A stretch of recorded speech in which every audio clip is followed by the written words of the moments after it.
Bienvenue sur cette rediffusion. Si tu n'as pas peur, tu peux nous rejoindre en live. Je stream généralement le lundi, le mercredi et le vendredi vers 17h. Et parfois le dimanche pour les rétrospectives cinéma. Bon visionnage. C'est parti pour donc ces recommandations, non pas de 1, mais de 3 mois. 3 mois, voilà, une belle promotion que je vous offre. Alors rassurez-vous, bien sûr, je vais... Ah si, j'ai laissé la webcam de bébé. Oui, je m'éparpille. Ah non, j'ai pas laissé la webcam de bébé. Bref. Donc je vous ai condensé certaines des lectures parce que on va pas y passer 4 mois, j'ai envie de dire. Donc voilà, je vais vous faire il y a certains moments où je vais vous faire juste des récaps rapides de beaucoup de choses parce que évidemment quand c'est des BD, ça se lit vite. Donc voilà, j'en ai lu quelques-unes. Donc on va commencer avec tout le Mathieu Bablé que j'ai pu lire parce que j'ai rattrapé, donc j'ai terminé, je crois que j'ai tout lu de Mathieu Bablé là actuellement. Donc Ad Astrée, qui est un de ses plus anciens, on va dire, qui est très très cool. Ça c'est nul ça aussi, oui c'est un peu ça. Donc ça c'est très très cool. Très sympa, on s'amuse bien. J'ai pas du tout... j'ai juste écrit très cool, voilà, donc démerdez-vous, c'est pas mal. Shangri-La, malheureusement, que j'ai trouvé très poussif et cliché. Voilà. J'ai eu l'impression qu'on me disait « Oh là là, regarde, c'est les grands méchants. Oh là là, regarde, c'est pas bien. » Voilà, c'était assez... pour une fois, c'était très cliché, et j'ai pas trop apprécié. Voilà, c'est rare. C'est un des moins bons, à mon sens. Et enfin, son dernier, qui s'appelle Silent Jenny, qui est vraiment très très bien, lui, par contre. Je l'ai lu extrêmement lentement, mais il peut se lire en petits chapitres, parce qu'on suit une espèce de méga structure qui avance sur la planète. Une sorte de communauté qui refuse de se soumettre aux villes. Et donc, on va suivre leur parcours. Et en même temps, on suit Jenny. Donc, c'est une... je sais même pas comment on pourrait la qualifier. C'est une espèce de chercheuse qui descend sous terre, littéralement. Et coucou le corbeau bleu. Comment ça va ? Coucou. Qui descend sous terre, littéralement. Elle se rapte ici et elle va sous terre pour aller chercher soit des abeilles vivantes ou alors des abeilles mortes, mais qui pourraient être clonées ou je sais plus quoi. Alors, n'oubliez pas que il y a beaucoup de livres que j'ai lus il y a 2 mois, donc je ne peux pas me souvenir de tout. Mais voilà, en tout cas, moi j'ai adoré. C'était bien étrange. Et en même temps, là, il y avait un propos, mais comme dans Shangri-La, sauf que là, c'était moins cliché. Enfin, il y avait toujours les méchants et les gentils, mais au moins, on te montrait pas du doigt « Ah là là, c'est trop les méchants, c'est trop les méchants. » Là, c'était plus organique, plus réaliste, on va dire. Voilà, c'est peut-être ça le bon terme. Et voilà, donc j'ai beaucoup apprécié Silent Jenny. Voilà. Pas compris la fin de Silent... la fin ? Alors désolé, je l'ai lu il y a justement en janvier, donc je ne m'en souviens pas. Ça parle beaucoup de la mort aussi, du rapport à la mort et cette espèce de fascination aussi pour la mort. Ça, je m'en souviens. Ça fait penser au film produit par Peter... moi j'ai adoré oui. Oui, exactement, c'est exactement ça, le principe, c'est les petites maisons qui ouais. Oui, c'est quelques similarités, même s'il y a beaucoup de ressemblances. Les trucs qui roulent, je crois qu'il y a des mecs qui viennent te chercher... Ah non, c'est pas Londres, par exemple. Là, c'est des cités autogérées, mais c'est pas des grands groupes. Ils sont, je sais pas, une vingtaine, etc. Ils sont une vingtaine, mais pas plus, quoi. Donc ouais, c'est des choses qui roulent. Effectivement, c'est des sortes d'endroits... Ah, dans le film, c'est Londres. Ah oui, d'accord, oui. Y a des gens qui viennent les harponner, enfin ils peuvent jamais s'arrêter parce que sinon ils sont harponnés et détruire parce qu'ils sont pas censés exister, parce qu'en fait en réalité les trucs qui roulent c'est des morceaux des corporations qu'ils ont volés et qui se sont barrés avec. Donc voilà, ils ont volé des choses quoi. Donc voilà, donc ça c'était vraiment très très cool celui-là par contre. Et enfin un projet un peu différent. Hein? Ah oui, je spoil rien, oui. Ouais, non, je me souviens pas de la fin. Enfin, la fin ne m'a pas plus choquée que ça, donc je ne m'en souviens pas, ouais. Contre le vol de maisons emportées. Un autre projet très très cool qu'il est en train de mener parce que c'est actuel, ça s'appelle Midnight Tales et c'est une série. Alors pour l'instant, donc c'est la saison 1 et il y a 4 volumes.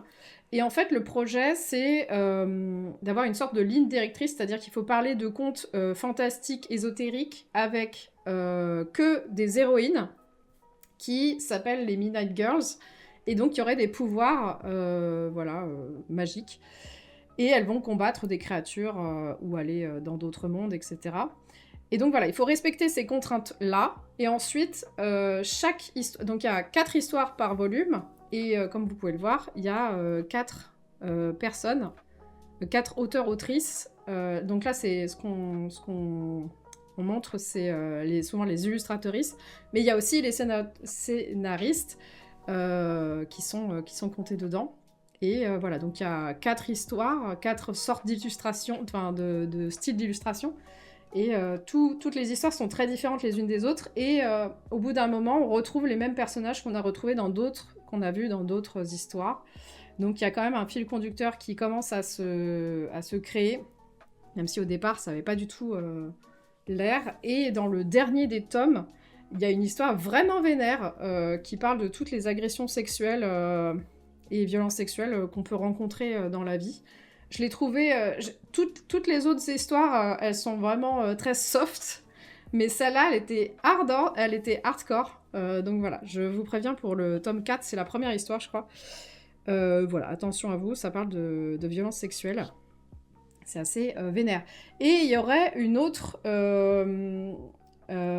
création que Babla est en train de créer qui s'appellerait Midnight Stories. Je sais plus, et ça parlerait, ça serait comme une sorte de spin-off de la congrégation qui entoure tout ça, voilà. Donc, Midnight Order, voilà, exactement, bravo. Et je crois que c'est pas encore sorti, si je me trompe pas. Donc voilà, c'était très cool. J'ai évidemment pris au hasard Balthazar dans la médiathèque. Quand j'ai vu que c'était du Bablé, j'ai fait allez, let's go. Comme ça, j'aurais tout lu, tout vu. Et donc, je crois que j'ai fait le tour de Mathieu Bablé actuellement. Donc voilà. Ah, c'est sorti! Ah, bah bravo. Eh bien, peut-être qu'à la médiathèque, un jour, je l'aurai, donc je regarderai Midnight Order. Mais c'est vrai que ça avait l'air stylé. Voilà. Ensuite, dans les trucs que j'ai retrouvés, dis donc, en changeant de ville, c'est du Golo Chao. Donc, Golo Chao, c'est un artiste qui fait des manhwas, donc qui est chinois. Et je vous en avais beaucoup parlé quand j'étais dans mon ancien appart, parce que j'avais lu beaucoup de ces manhwas en un tome. Et là, c'est un tout petit manhwa, mais en 4 tomes. Mais vraiment tout petit, hein. C'est vraiment l'équivalent d'un grand manhwa, j'ai envie de dire. Et donc Koshi, c'est l'histoire littéralement de la Mononoke des steppes mongoles. Donc voilà, c'est une gamine qui quand même est connectée à la nature de façon un peu ésotérique et qui va se battre contre des connards de capitalistes qui veulent détruire la steppe et détruire les lacs et l'environnement dans lequel elle vit. Donc c'est très très cool. C'est pour les enfants, même s'il y a beaucoup de gros mots. Voilà, je ne sais pas pourquoi. C'est extrêmement vulgaire. Voilà.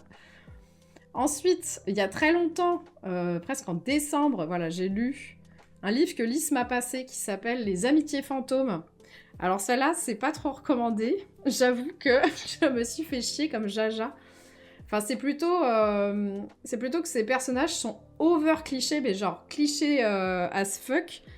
Clichés gothiques. Je sais pas comment vous expliquer tellement il y a des phrases vraiment, j'étais en mode waouh. Enfin, les personnages, ils pensent tous être des putains de provocateurs ou faire des trucs de waouh, c'est trop la zinguerie là. Alors que pas du tout, quoi. En gros, c'est donc une personne qui perd sa meilleure amie d'un accident. Donc, accident bête, quoi. Elle disparaît de sa vie. Et elle n'arrive pas à faire son deuil. Et elle retrouve une liste des choses qu'elle devait faire, pardon, pendant leur vie. Et la première des choses qu'elle devait faire, attention, c'est doudidingue, elle devait se percer le clitoris. Voilà, on en est là dans le cliché. Dans le cliché, oulala, Voilà. Donc ça m'a un peu fait sortir de mes gonds beaucoup de fois. J'ai fait beaucoup de screens d'Alice de certaines répliques parce que vraiment j'en pouvais plus. Mais je dois reconnaître qu'il y a quelques passages assez bien racontés sur le deuil, et notamment le deuil amical. Donc voilà, tout n'est pas acheté, mais il faudrait peut-être revoir les personnages, quoi. Mais je sais même plus pourquoi j'ai dit... Ah oui, parce que le plot avait l'air intéressant, enfin le thème du deuil amical, moi je trouvais ça assez intéressant, donc je m'étais dit, bah pourquoi pas. Mais elle avait un petit peu oublié de me parler du reste. Sachant que quand je lui en ai parlé, elle était en mode, ah ouais, putain, j'avais pas vu. J'avais pas vu que c'était comme ça, quoi. Donc voilà. Mais il y a quand même des choses à garder, hein. Rassurez-vous. Ensuite, en BD, j'ai lu Coming In, donc comme vous pouvez le deviner, c'est sur le coming out d'une personne lesbienne qui, en fait, donc c'est vraiment l'autrice, c'est vraiment la vie de l'autrice, c'est un témoignage, une autobiographie, on pourrait dire. Et c'est plutôt comment elle va accepter de ne pas être hétéro. En fait, c'est très différent que de faire un coming out de lesbienne. En gros, elle a refusé pendant extrêmement longtemps de l'être, et elle a dû faire le deuil de l'hétérosexualité, et donc de lâcher prise ce que la société, entre guillemets, attend d'elle de façon plutôt dans la norme. Voilà. Donc voilà, c'était très, très bien, très intéressant. Ensuite, une BD pour enfants de cap et démo, donc très mignon, très sympa. Et c'est légèrement féministe, donc c'est plutôt cool. Moi, je trace. Derrière la porte, de James Tynion 4 et Gavin Fullerton. Alors, normalement, donc je vous avais parlé de James Tynion déjà. Speed Reco, ouais. Je vous avais déjà parlé de James Tynion, puisque c'est lui qui a fait les Nice House on the Lake et The Nice House on the Sea, qui sont une série, je sais même pas comment décrire ça, fantastique, où des gens sont enfermés dans une maison et il va se passer quelque chose qui va remettre en question toute leur vie, et je ne peux pas vous spoiler quoi, parce que vraiment c'est très intéressant de découvrir quoi quand on y est. Non, en fait, il fait pas du tout flipper. Ce qui est... c'est pas du tout flippant. Alors, il y a des images un peu graphiques, mais c'est pas ce qu'on croit, en réalité. Et donc, c'est ma sœur qui me l'a passé, parce que c'est elle qui a découvert The Nice House on the Sea and the Lake. Et elle avait adoré.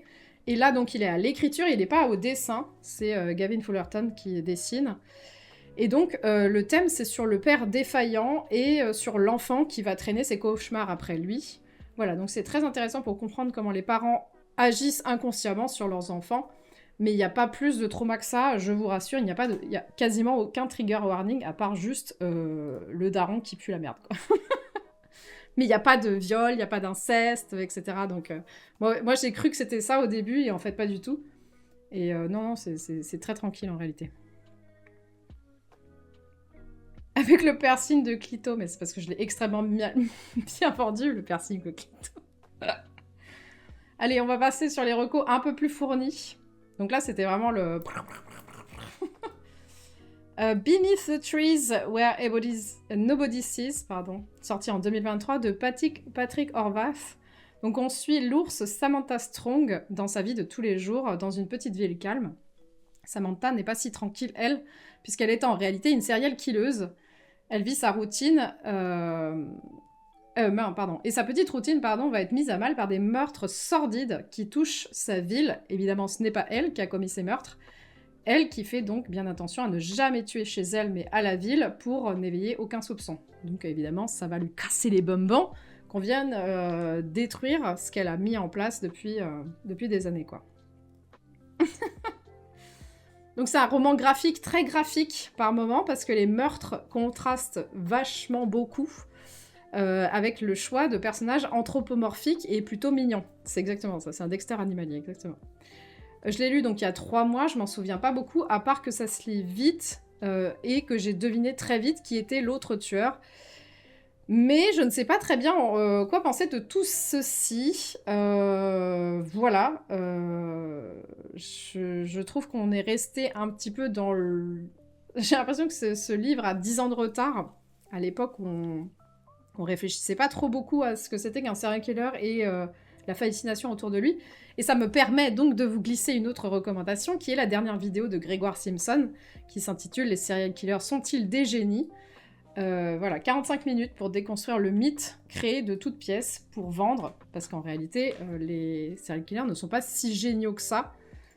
C'est juste des gens souvent paumés, qui n'ont pas eu une vie très folichonne. Et si on les capte pas pendant très longtemps, bah, c'est juste parce que bah, c'est un peu difficile de choper des gens qui tapent au hasard Balthazar dans les villes, quoi. Faites pas ça sur les plates-bandes des autres. De respect. Bah, c'est un peu ça la morale de cette histoire. Moi, j'étais en mode d'accord. Donc voilà. En vrai, c'est ok. Ensuite, on enchaîne avec un livre instructif, Guérilla Green, sorti en 2019. Donc les dessins sont de Cookie Calcaire, et les propos de Ophélie Damblé. Et ce livre parle donc de la guérilla verte, aka comment planter des plantes, planter et cultiver des choses dans des espaces urbains plus ou moins légalement, et pourquoi c'est important de le faire. Alors je suis Ophélie, ta mère nature, depuis très longtemps sur les internets, parce qu'elle a une chaîne YouTube qui littéralement s'appelle Ophélie, ta mère nature, et sur TikTok, elle fait des TikTok très intéressants sur quels bienfaits va apporter telle ou telle plante, et elle fait son calendrier des cultures, donc à quel moment il faut planter, faire les semis, etc. Donc c'est très, très intéressant, très, très important pour ceux qui veulent se mettre à cultiver des choses. Et je l'ai rencontré rapidement, donc elle est très, très gentille, et évidemment je suis fan de ses combats écologiques, parce que je trouve ça important de revégétaliser nos villes, surtout les lieux qu'on laisse pas forcément à l'abandon en plus, hein. Elle parle de plates-bandes qu'on n'utilise pas en réalité, donc c'est comme en fait des squats, enfin des immeubles non occupés qu'on pourrait squatter pour justement faire des potagers, etc. Donc elle-même cultive dans une serre, dans un écolieu, jusqu'à ce qu'il soit fermé. Alors j'ai pas tout compris s'il va être fermé ou s'il a déjà été fermé, parce qu'il devait fermer en septembre dernier, quand j'habitais encore à côté, mais je crois qu'il n'a pas été fermé, donc voilà. J'espère qu'il va rester longtemps en vie. Et elle donne aussi des cours, si je me trompe pas, et participe donc à végétaliser et planter en pleine ville. Elle nous propose donc d'apprendre à créer des bombes de graines, par exemple, à jeter dans des espaces non utilisés, ou à défricher un lieu sans l'avis de la municipalité, qui sont souvent trop longues à se bouger. Voilà. Donc après, vous pouvez demander l'autorisation, mais des fois, ils donnent pas l'autorisation, ou ils mettent 70 ans à le faire. Pourquoi attendre? On n'a pas le temps de... D'ailleurs, elle le dit dans son livre, pourquoi attendre? Enfin, si on attend, on va pas s'en sortir, quoi.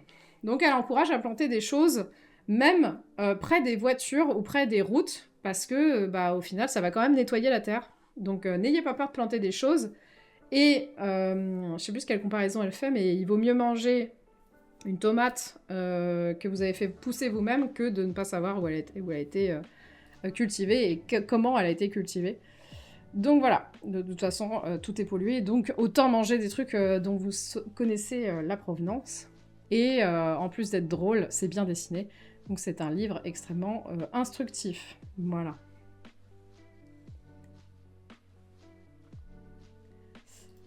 On va enchaîner avec Ne m'oublie pas et un autre livre de Alix Garlin qui s'appelle Impénétrable. Donc les deux sont sortis en 2021 et l'autre en 2024. Donc double recommandation. D'ailleurs c'est très très drôle parce que j'ai lu Impénétrable que je voulais lire depuis très longtemps en découvrant au début de la BD que c'était la même personne qui avait écrit Ne m'oublie pas que je présente là, que j'avais lu juste avant. J'avais pas du tout fait le rapprochement parce que voilà.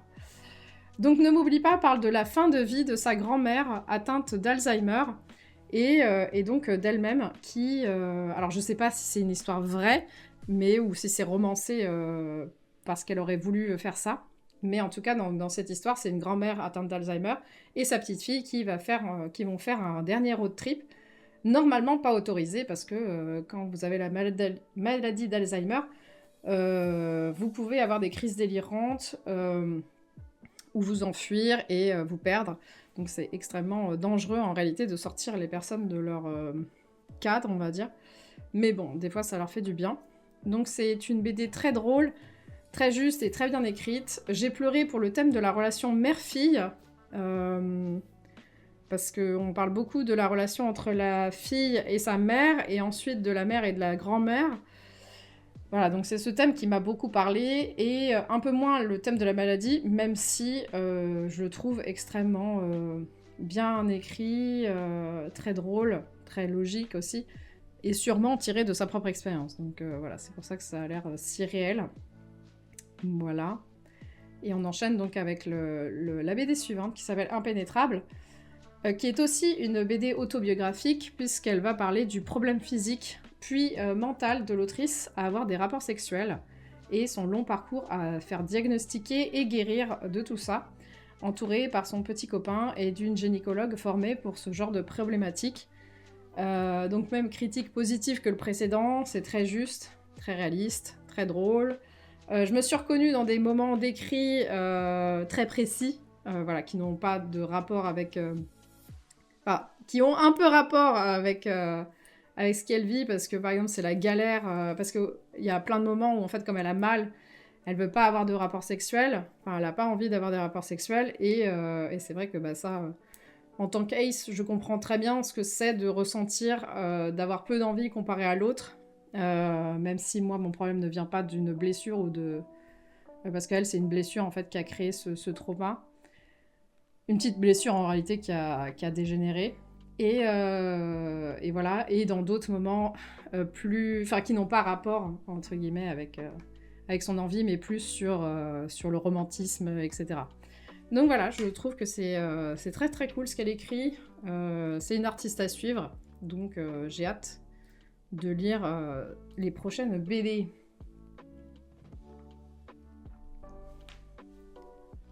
Attends, j'ai l'impression qu'il faut faire un marathon parce que je parle trop vite. Il faudrait que j'apprenne à parler moins vite.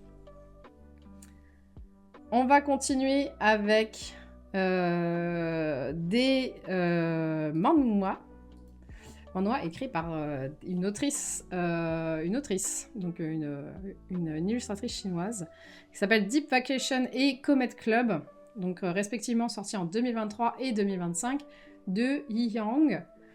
Alors, je les ai pris au hasard de ma médiathèque. Donc, Deep Vacation et Comet Club font partie d'une trilogie ou plus, parce que je ne sais pas si y aura un quatrième, tout ça. Et il m'en manque un bout. Il me manque celui du départ qui s'appelle Easy Breezy, Easy Dizzy, je sais plus. Easy quelque chose. Voilà. Et donc ça raconte, en gros, à chaque fois, ça va raconter des moments de vie de collégiens ou de lycéens en Chine dans les années 90, je pense. Easy peasy, bah je sais plus. Attends. C'est un truc, mais c'est un truc un peu rigolo. Tac. Easy Breezy, voilà. Easy Breezy.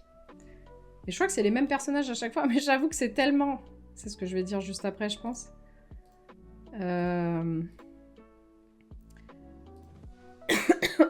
En gros, le style est tellement spécial que des fois, tu reconnais pas les personnages d'une case à l'autre.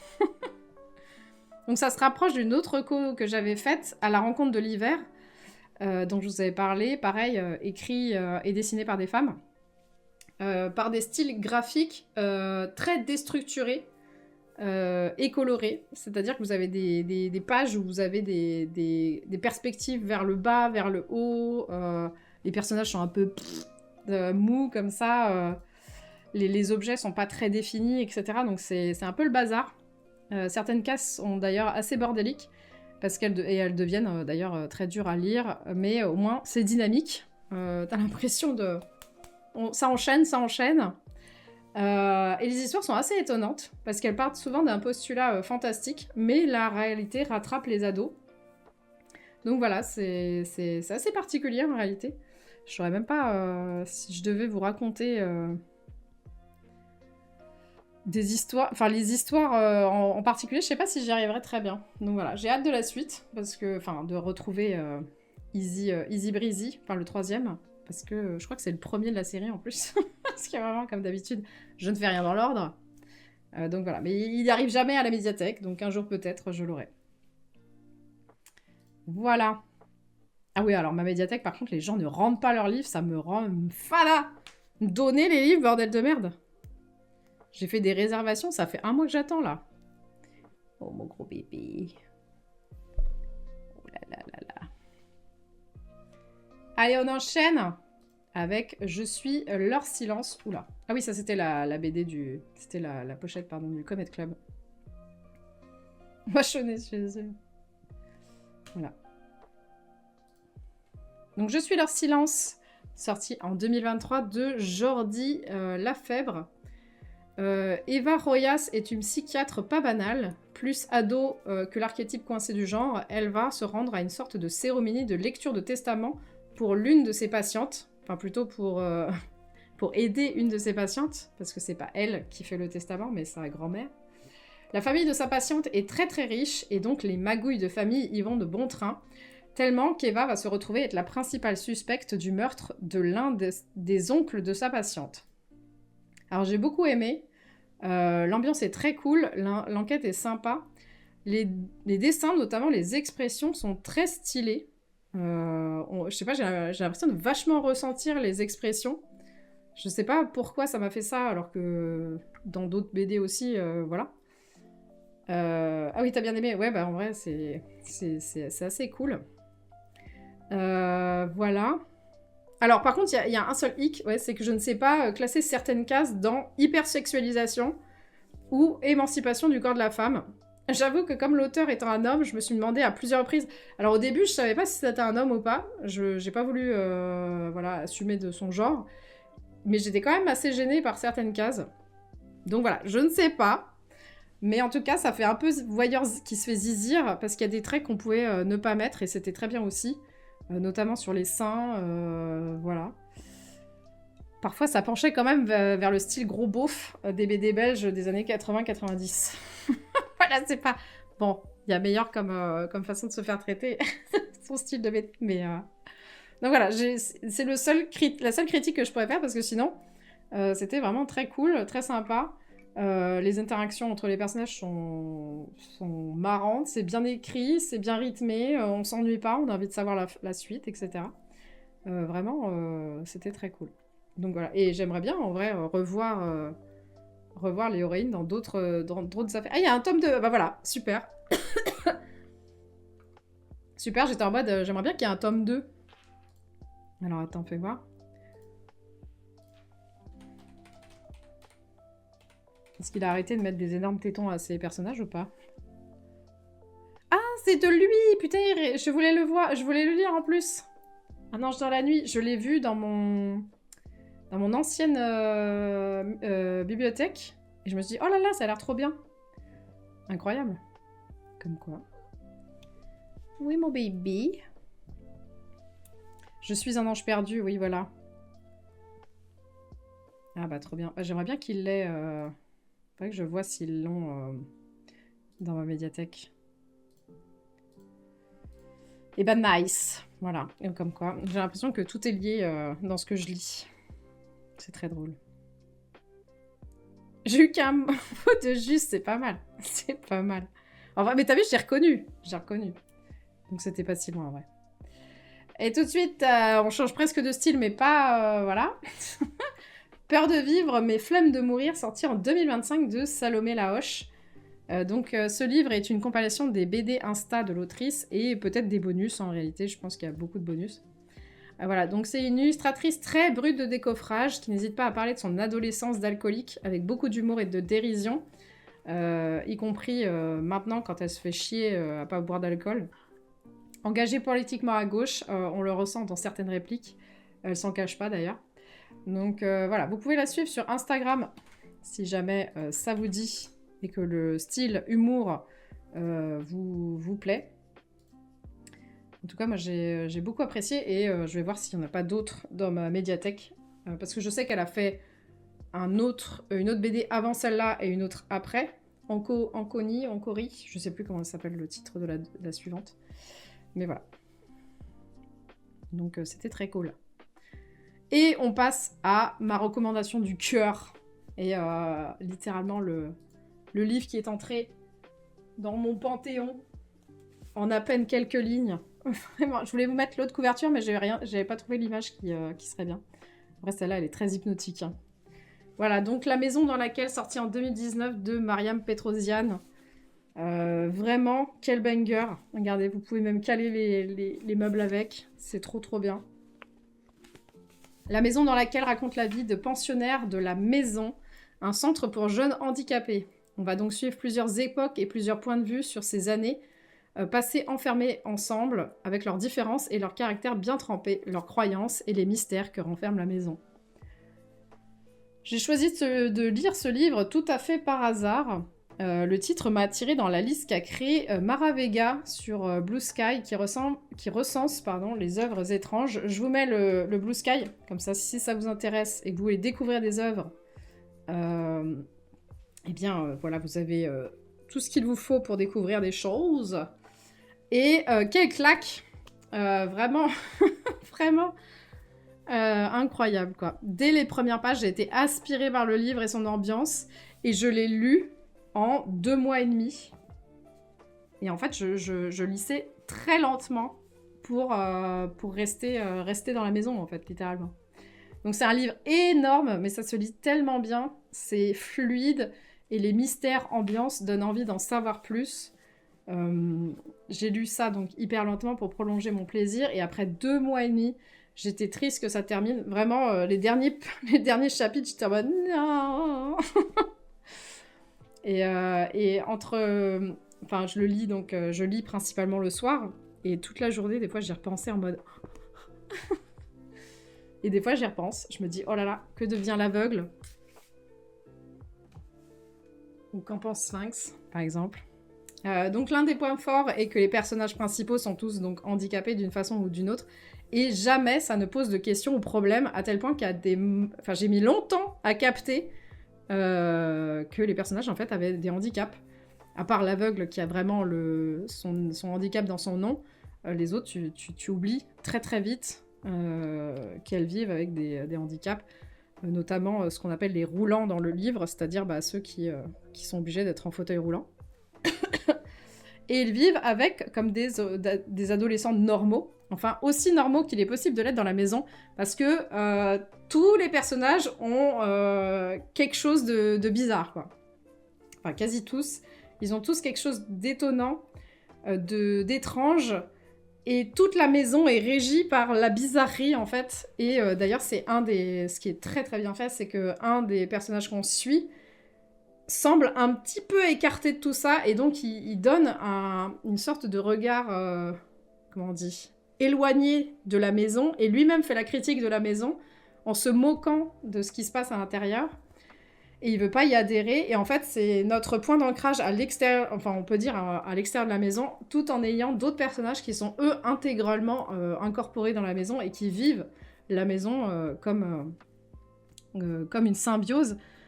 Et donc ça va donner à la fois des chapitres extrêmement normaux et logiques, et puis des chapitres ésotériques, un peu oniriques, où vous devez vous laisser porter, parce que vous voyez, et vous allez finir par comprendre ce qui se passe. Enfin, en tout cas, vous allez vous faire une image de ce qui se passe, et accepter ou non si c'est la réalité ou pas, ou si tout le monde se fait des gros films, et ils sont tous éclatés du bulbe en permanence. Voilà, donc ce livre est vraiment trop trop bien. C'est rare d'ailleurs d'avoir des personnages handi et d'avoir leur point de vue. Donc rien que pour ça, ce livre est trop cool. Et en plus, c'est extrêmement bien écrit. Les personnages sont très réalistes. Les dialogues sont pépites. Vraiment, c'est... voilà. Un livre qui est entré dans mon panthéon de littérature, mais direct. Puis même top 3. Hein. Donc voilà, je remercie ma curiosité et le hasard de me l'avoir mis entre les mains, parce que j'aurais jamais entendu parler de ce livre, je pense. Sinon, j'en ai jamais entendu parler avant. Beaucoup de gens, certaines personnes disent qu'il est dur à lire, moi je trouve pas du tout. Vraiment, je le trouve très, très, très limpide. Faut juste embrace la maison.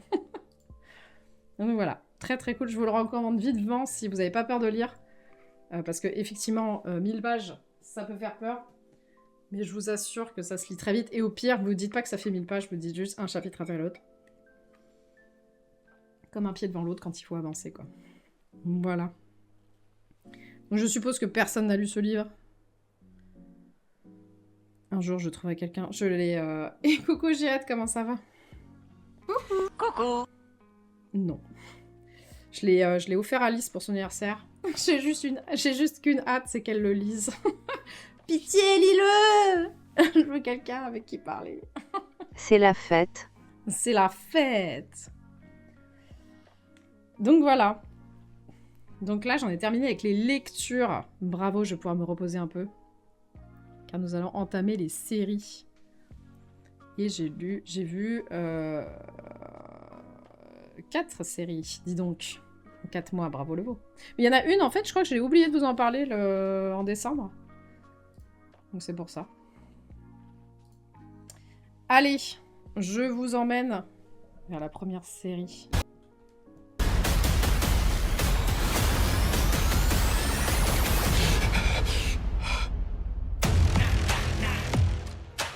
Mata, katanaを抜くおつもりですか？金が手に入りそうなんだ。必ず戻る。これより皆様に参加していただく遊びの名は孤独。手段は問いません。木札を奪い合うのです。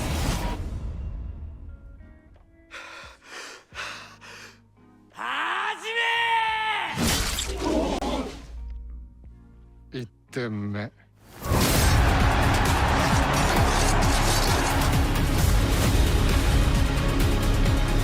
生き残る気はあるか？行きたい。俺から離れるな。見つけたぞ。クラクション！菊尾美家は私が必ず再興させる。これは神に供物を捧げる道具だ。裏にいる奴らは相当にでかい。お前たちは何者だ？あれは化け物だ。もうすぐ全て滅びる。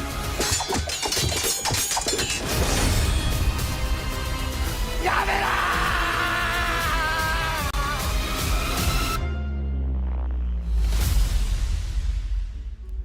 ろLast Samurai. Pardon. Alors, Last Samurai Standing, sorti en 2025 de Michihito Fuji, Kento Yamaguchi et Toru Yamamoto, avec Junichi Okada, Ryo Oshioka et Yumiya Fujisaki. Donc, à la fin du 19e siècle, 292 guerriers de tous horizons sont réunis pour par une merveilleuse affiche, qui offre un grand prix de 100 milliards de yens. Donc, c'est énorme, hein. Ceux qui ne savent pas est qu'il n'y aura qu'un seul gagnant et que tous les autres périront. En tout cas, c'est ce que ils déduisent.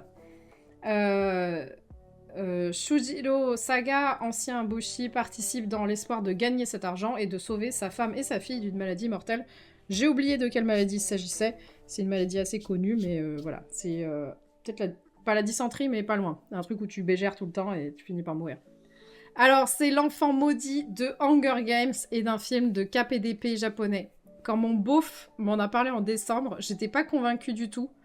Ça avait l'air d'être un peu trop comme l'âne, bien sûr. Mais je me suis laissée tenter parce que j'avais rien à voir avant mon déménagement et en fait, c'était trop bien. Donc, alors j'ai juste une petite réserve sur ce que la série porte comme message parce que faut toujours être vigilant avec les thèmes des samouraïs de la fin du 19e parce que ça peut porter des valeurs réactes. Genre, c'était mieux avant, maintenant c'est la décadence, ou des propos un petit peu nationalistes, bien sûr. N'oubliez pas que le mythe du samouraï est un mythe créé de toutes pièces par un mec au 19e siècle, et voilà. Et donc, je vous renvoie vers ma vidéo sur le cinéma politique d'Akira Kurosawa, puisque ça n'existe pas. En fait, les samouraïs, littéralement, c'est un mot qu'on utilise, nous, les occidentaux, mais en réalité, il faut les appeler les bushi, Les Bushi, c'est la classe des guerriers, et c'est pas du tout ce qu'on croit. Voilou. Donc, pour le moment, cette saison 1 n'en dit pas trop. Voilà, ça met juste des tacles à des gros capitalistes de l'époque, comme décrits comme des ordures de première. Donc ça, c'est ok. Et c'est d'ailleurs un petit peu le même propos que Squid Game. Donc rien de nouveau sous le soleil. C'est littéralement un film de Hunger Games, mais avec le Japon féodal, quoi. Enfin, le Japon qui sort de la féodalité, si on veut être précis. Mais on peut donc laisser cette petite critique de côté pour l'instant, parce que je ne sais pas ce que ça va sortir comme propos. Mais on peut se laisser donc bercer par l'intrigue, qui est plutôt chouette.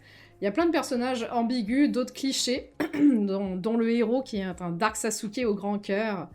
Il y a la petite nana qui a rien à foutre ici, mais qui gambate quand même dans l'espoir de s'en sortir.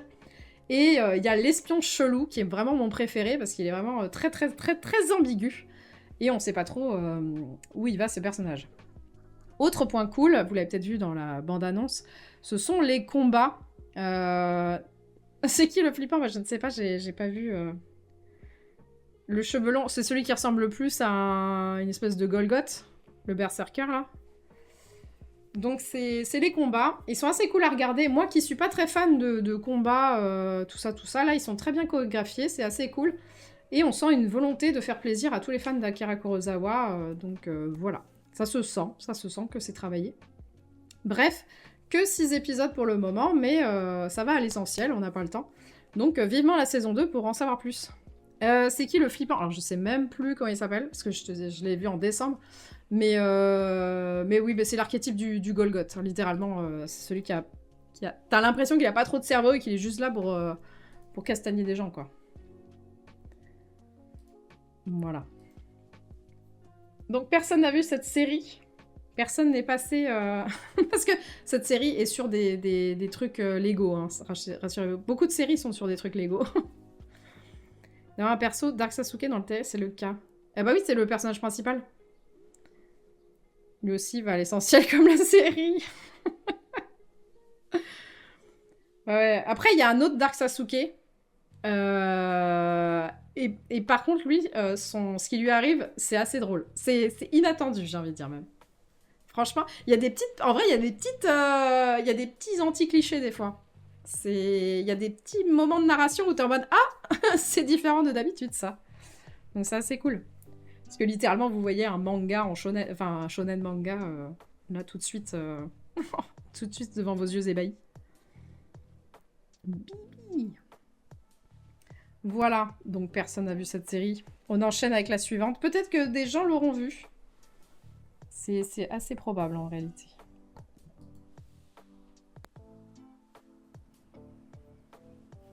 Bonjour Carole. Peut-on faire quoi que ce soit pour vous redonner le sourire?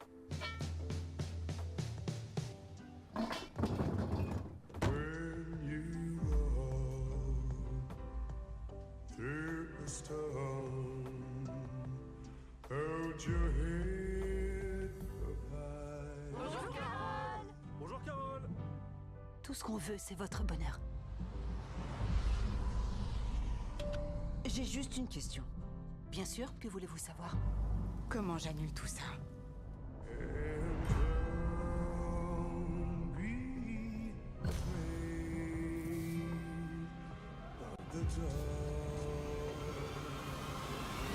Soyez tranquille, Carole. On va découvrir ce qui vous distingue. Le découvrir, pourquoi? Afin que vous nous rejoigniez. C'est quoi ce bordel?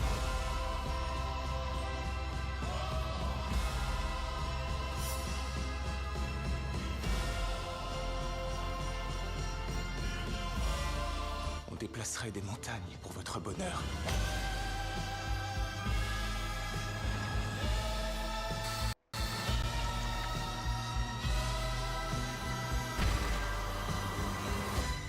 Si je vous le demandais, vous m'apporteriez une grenade? Oui. Si je vous demandais un bazooka, et ce serait pareil avec un tank? Ah oui, bien sûr.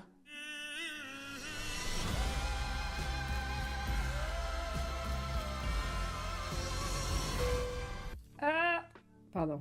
Attendez, parce que j'étais en train de régler un truc. J'ai eu un Pardon, j'ai un problème avec mon micro. Ouais, le son était bas, ouais, désolé. Mais si je remonte le son pour ça, ça va foutre le sbeul après dans OBS. Alors, Pluribus, sorti en 2025 de Vince Gilligan avec Rhea Seehorn, Carolina Widra, Carlos Manuel Vesga et Samba Chouté. Alors, cette série a fait beaucoup parler d'elle, donc je pense que vous êtes beaucoup à la connaître en réalité. L'humanité entière est transformée, tous les humains sont maintenant connectés les uns aux autres dans une parfaite harmonie. Tous? Non. 11 personnes n'ont pas subi la transformation et regardent l'humanité faire corps sous leurs yeux ébahis. Nous allons suivre Carole, une écrivaine aigrie et malheureuse, qui refuse ce qui se passe. Alors, tout le monde en a chié des bulles carrées quand c'est sorti. J'avoue que j'ai eu du mal à regarder la série, moi, perso. L'héroïne est horrible, hein, on va pas se mentir. J'ai trop du mal à compatir avec elle. Et ça m'aide pas du tout à me laisser emporter par la série. De deux, j'arrive pas à comprendre si la série prône cette transformation comme la bonne chose ou pas. Alors, en réalité, ce n'est pas une critique, comment dire, c'est pas une critique que je vais laisser en mode que négative. Hein. Elle me pose question, on va dire plutôt. C'est ce qui m'a empêché aussi de m'attacher à la série en réalité. C'est un sujet quand même assez complexe qu'on ne peut pas trancher en réalité d'un revers de la main comme ça. Hop, j'ai choisi, ça sera ça. Parce que, est-ce qu'il vaut mieux sacrifier le libre arbitre humain pour sauver tout le reste, c'est-à-dire la planète par exemple, ou pas? Est-ce qu'il, ou est-ce qu'il faut garder notre originalité, quitte à tout foutre en l'air? Voilà, je n'ai pas la réponse à cette question. Donc, en réalité, même si j'ai trouvé que la série est pas très claire là-dessus, et quand même, elle nous force à suivre un personnage détestable.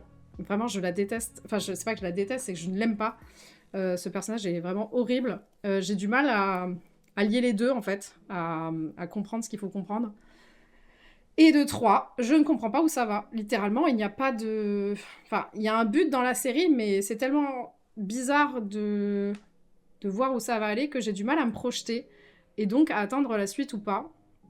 Alors, comme beaucoup de... Alors, si vous ne me connaissez pas... littéralement, quand il y a des séries, j'oublie qu'il faut regarder la saison 2. Mais alors celle-là, peut-être que je vais l'oublier presque de façon volontaire. Je ne sais pas, nous verrons. Après, des fois, je suis curieuse de voir si ça va me faire changer dans mon propos. Donc voilà, peut-être que j'oublierai de regarder la saison 2 ou pas, on ne sait pas.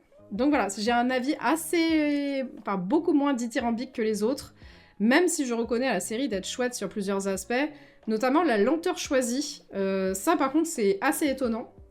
Dans un monde où, évidemment, les séries, elles vont hyper vite, c'est hyper dynamique, il y a un plan toutes les 4 secondes, et vite. Et il faut aussi étaler la tartine le plus longtemps possible pour qu'on fasse de l'argent, bien sûr. Là, c'est très lent, mais ça va à l'encontre de tous ces principes-là, puisque littéralement, certains épisodes, on va écouter 2 minutes de répondeurs, bien trop longs d'ailleurs, des répondeurs bien trop longs et bien chiants, et ça ne sera jamais cuté, et ça sera un plan séquence, donc va falloir les tenir les 2 minutes. Donc ça, j'ai trouvé ça assez intéressant. Et bien sûr, l'autre aspect positif en réalité, c'est sa proposition de réflexion sur est-ce qu'il vaut mieux que l'humanité soit un grand tout uni d'ailleurs, et donc ça en plus de l'écologie, en fait, je viens de m'en souvenir, mais ça résolverait les problèmes de sexisme, d'homophobie, de racisme, etc. Donc vraiment, tout le monde, il est beau, il est gentil à la fin. Voilà. Donc en vrai, c'est intéressant d'en discuter. Et évidemment, il y a des plans qui sont quand même assez beaux, donc on sent que c'est pas le premier Pékin qui a fait cette série. Voilà, donc rendez-vous à la saison 2 pour voir si je vais oublier ou non de la regarder.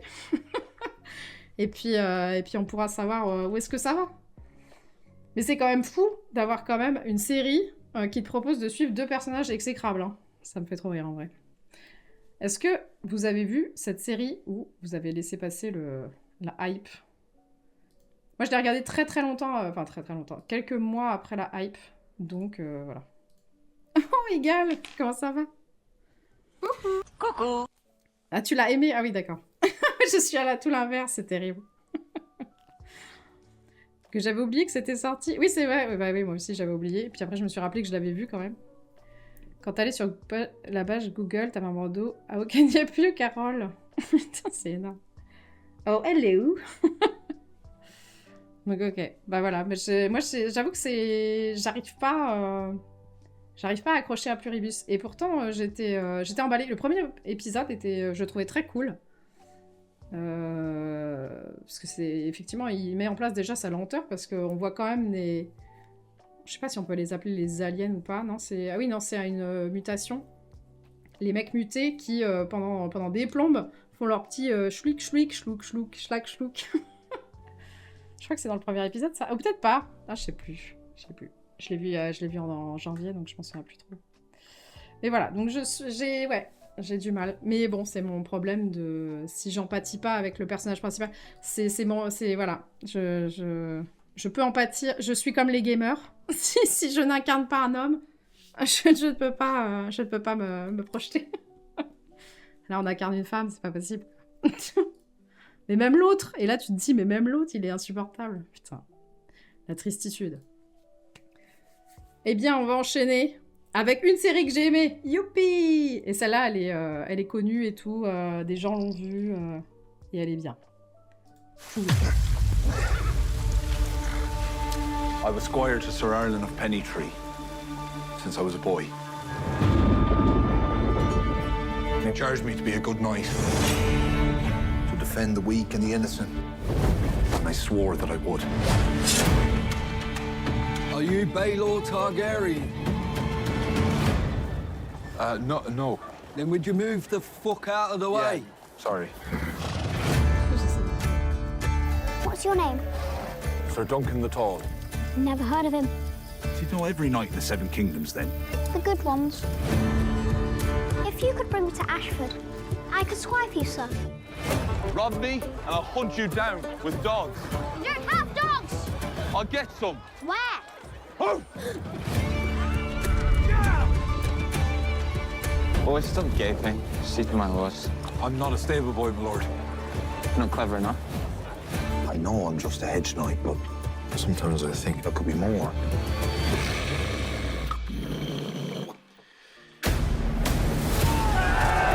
Why do you treat these royal lapdogs like they're your betters? They are my betters. These men have a name. I'm trading. What chance do I have? I have no chance. Falling star brings luck to those who see it. So the luck is ours alone?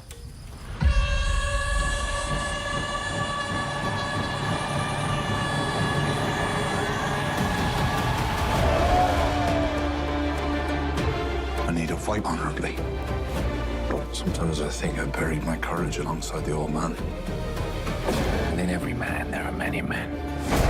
So be brave. Be just.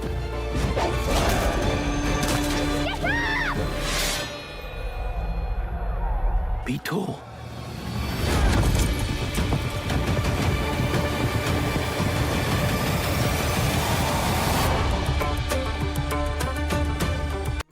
Et voilà, A Night of the Seven Kingdoms.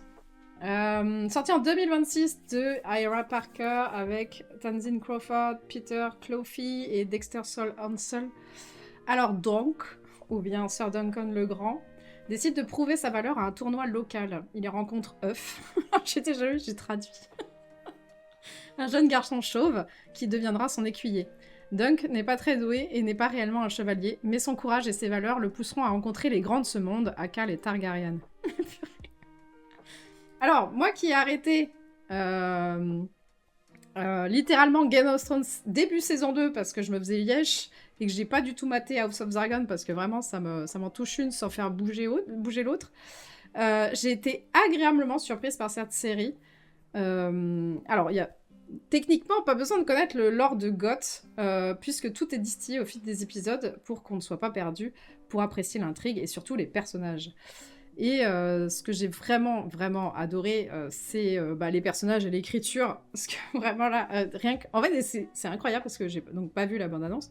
Mais la bande-annonce, elle retrace bien le changement de ton de la série, parce qu'au début, c'est extrêmement drôle et après, ça devient un peu moins drôle. Mais comme on s'est attaché au personnage, ça devient tout de suite plus impactant. Dunk est vraiment super cool, un peu naïf et bonnet, mais très gentil. Il se fait rouler dessus par tout le monde et surtout par la vie. Egg, donc le garçon chauve. Supérieur. Ah oui, bah beaucoup de gens le disent. Comment on appelle ça, la hot tech, c'est plus entre est-ce que Game of Thrones est mieux ou moins bien que House of Dragon, je crois. Mais j'avoue que moi j'ai pas trop d'avis puisque j'ai pas vu House of Dragon. Donc voilà. Mais je crois que dans cette série, en fait, ça résout les problèmes qu'on met sur House of Dragon, qui est de s'étaler dans trop d'intrigues politiques, etc. Et que bah, ça devient vite pas très intéressant. Et j'avoue que je ne fais que reporter des critiques que j'ai entendues. Donc Egg est un garçon très intelligent et on sent vite qu'il n'est pas un pignouf sorti de derrière les fagots. Et on peut même d'ailleurs comprendre assez vite qui il est, car la série nous laisse deviner. Ça aussi, c'est quelque chose de très appréciable, puisque la série ne fait pas de cachotterie, entre guillemets. Elle vous laisse deviner ce qu'il y a à deviner, et si vous connaissez un petit peu le lore, et si vous savez lire entre les lignes, vous arriverez très vite à deviner qui est qui. Je ne sais pas pourquoi, d'ailleurs, je n'ai pas réellement d'affinité avec le monde de Game of Thrones, mais j'ai plutôt des bonnes refs, et je ne sais pas comment c'est possible en vrai. Même moi, j'étais surprise d'avoir compris qui était Egg assez vite, alors que techniquement, je suis pas censée le savoir. Voilà. Leurs interactions, en tout cas, entre les deux, sont vraiment très sympas. J'ai vraiment beaucoup aimé, j'ai adoré regarder, et d'ailleurs, on a quasiment... En fait, on a commencé à la regarder... au 5e épisode, je crois qu'il y en a 5 sur 6, un truc comme ça, au 5e épisode, donc il nous restait juste un épisode à voir, il a fallu attendre une semaine pour le voir, et j'y pensais souvent en mode, quand est-ce qu'on le voit, quand est-ce qu'on le voit. Donc voilà, et donc ça en dit long, quand t'as envie de voir une série alors qu'il faut attendre, parce que je suis pas habituée à moi attendre, normalement j'attends que justement tous les épisodes soient sortis, comme ça je peux tout regarder à mon rythme, sachant que je ne binge très très très rarement. Donc dans cette série, on ne se perd pas dans 70 000 intrigues, on va bien sûr que suivre Dunk et Egg, donc c'est vraiment très rétréci, et puis après, à côté, on va avoir les lores des maisons, et surtout le lore d'il y a 100 ans avant Game of Thrones, si j'ai bien tout compris, donc on est vraiment restreint en termes de scope, et ça permet donc d'aller à l'essentiel. C'est très drôle, c'est bien rythmé, l'intrigue ne se perd pas et va à l'essentiel, c'est extrêmement bien écrit. L'épisode 5, je crois que c'est celui-là où il y a la bagarre, là. Putain, quelle masterclass. Enfin, vraiment, il y a des... Pouah. Et en plus, il y a que 6 épisodes, vraiment, tu te dis, mais bravo les veaux, quoi. Donc, chouette série que je vais suivre en espérant qu'ils ne nous perdent pas trop en chemin, et j'espère qu'ils vont vraiment garder ce scope tout réduit et tout mini, et juste se focaliser sur 2 personnages et mettre d'autres autour, parce que ça les met vraiment en valeur, et puis on s'attache beaucoup plus, je trouve, aux personnages, notamment le roi Baratheon, là, enfin, je crois que c'est lui, là, avec sa stache, j'ai cru d'ailleurs que c'était Baron Cohen, mais c'est pas lui, et même lui, qu'on voit très très peu, au final, on s'y attache vraiment très vite aussi, et le pauvre Targaryen qui va décéder, là, pareil, tu le vois très très peu, mais tu sens que c'est l'œuf le moins... Enfin, la pomme la moins pourrie de l'arbre. Et bon, bah tant pis pour lui, hein. Un peu tristoun, mais bon, c'est comme ça. Fin de l'épisode 4, quand t'as tout le monde qui se tient prêt pour la baston, tu sais que c'est... Bah oui. Mais c'est ça qui fait plaisir, c'est... Je sais plus dans quelle vidéo que j'ai regardé récemment... Ah oui, c'était une vidéo sur Minus One Godzilla, où en fait, dans Minus One, ils respectent pas le spectateur parce qu'ils font semblant de tuer un personnage principal au milieu de l'intrigue pour te faire des émotions et tout. Oh là là, c'est triste. Et en fait, ils te respectent pas parce qu'à la fin, ils le font revenir en mode « Youhou, en fait, ça allait très très bien. J'étais juste coincé derrière un caillou et c'est bon, j'ai pas pris le feu nucléaire en pleine gueule. » Puis-je douter de ça? Sinon, c'est un peu bizarre quand même. Donc voilà, et donc la personne faisait un comparatif avec Game of Thrones qui, dès la première saison, effectivement, paf, balle dans la nuque pour Stark, là. Et là, tu sais que là, il va pas falloir t'attacher très très fort à des personnages parce qu'à tout moment, le scénariste, il arrive et balle dans la nuque, quoi. Donc voilà. Donc ça, c'est cool. On a gardé l'âme de Game of Thrones pour ça, quoi. On t'a recollé, c'est bon. Me perd profond dans les... Oui, par contre, ouais, j'avoue, à la fin de la série, ma sœur qui était pas très... qui est pas du tout Game of Thrones, elle voulait savoir qui était en fait Egg, parce qu'on comprend au bout d'un moment que Egg va être en fait un personnage très important qui est cité dans Game of Thrones saison 1. Et moi j'avais capté donc ça, mais parce que je me souvenais de cette histoire qui m'avait un peu marqué, je pense, avec ce roi fou, etc. Et en fait, effectivement, quand on regarde après sur les wikis, parce qu'on a essayé de retrouver si c'était bien lui, sur les wikis, c'est littéralement tout le monde s'appelle Egg ou Deg. Donc ouais, t'as tellement raison, je suis en mode, mais putain, vous êtes sérieux là les gars. Après, je crois que c'est assez logique, enfin assez respectueux des dynasties, parce que je crois que même chez nous, là je suis en train de lire un livre de Titiou. Attendez, il faut que je vous aille chercher ça, parce que vraiment...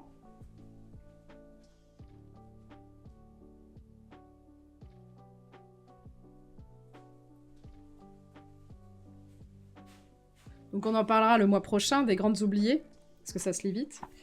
Mais il y a un moment où donc elle nous parle, donc on retrace de la préhistoire à nos jours, je pense, toutes les femmes qui ont existé, enfin toutes les femmes non, mais comment les femmes ont été évincées de l'histoire. Et il y a un moment au Moyen-Âge, il y a une meuf, elle a des... Enfin c'est un délire les noms.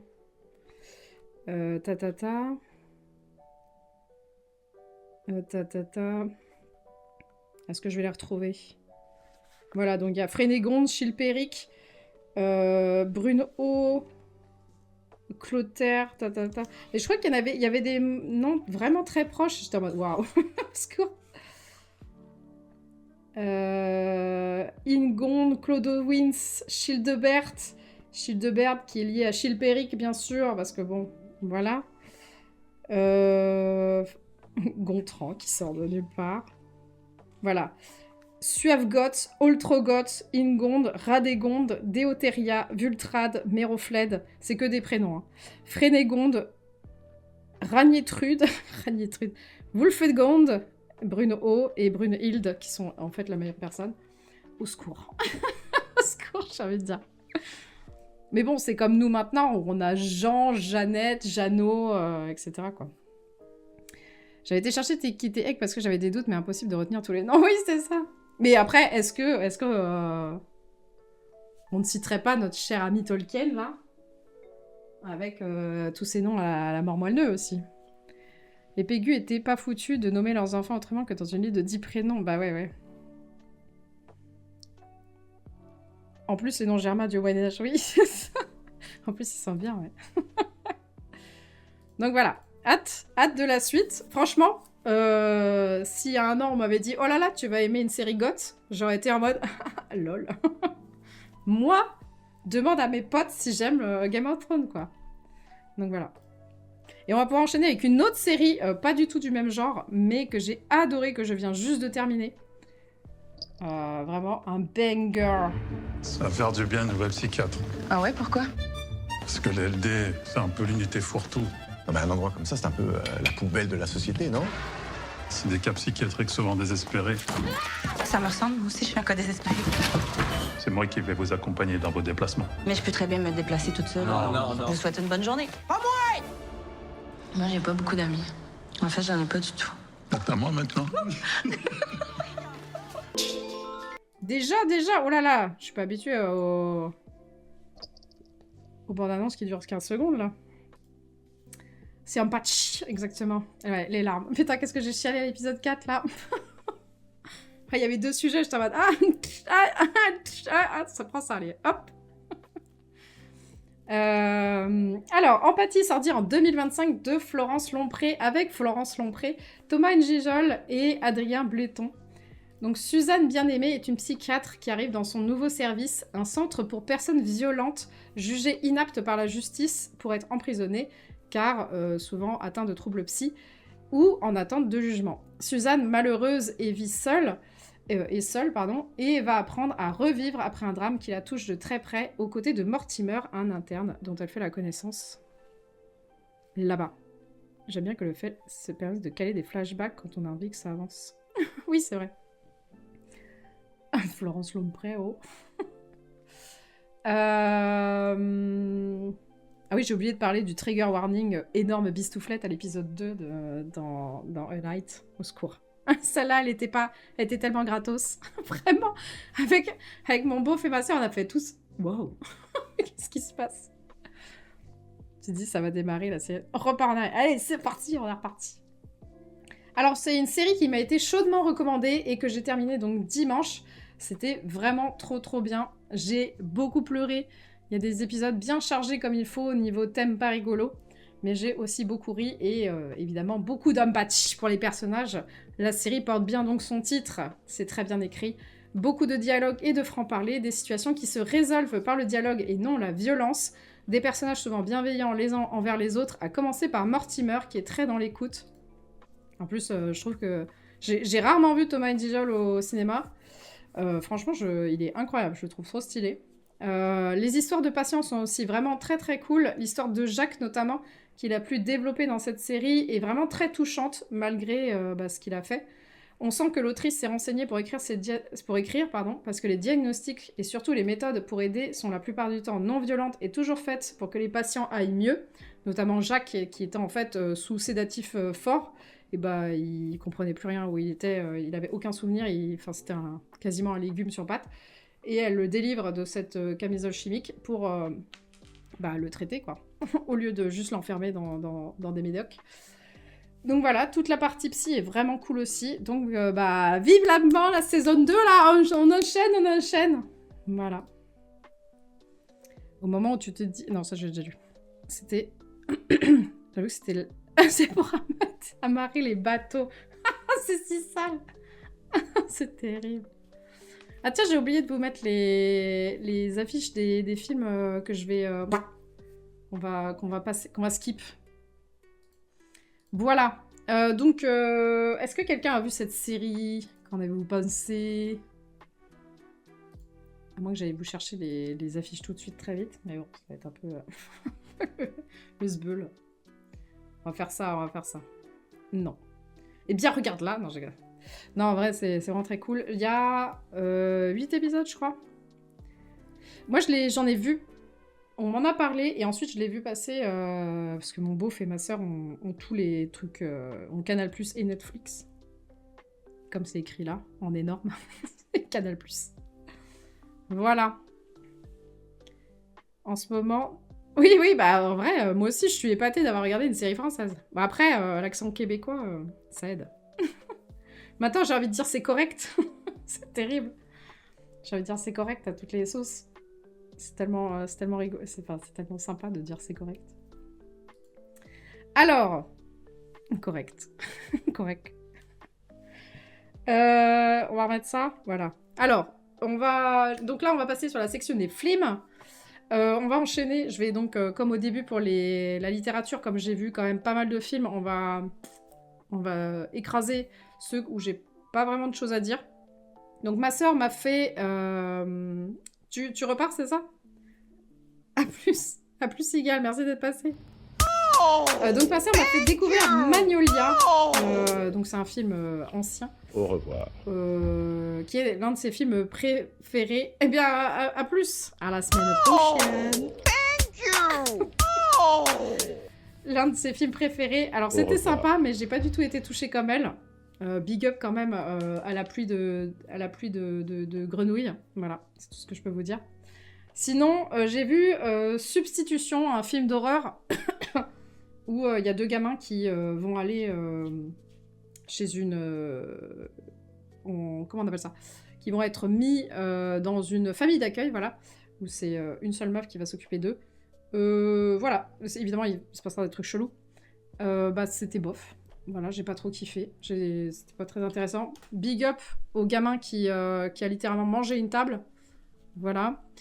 Sinon, The Killer avec Fassbender, c'était pas ouf non plus. C'était bon, c'était lent, ça se touchait un peu la nouille. Voilà. Manger une table, oui, c'est littéralement ça. Tu vois une table, tu vois l'acte de manger, il a mangé une table.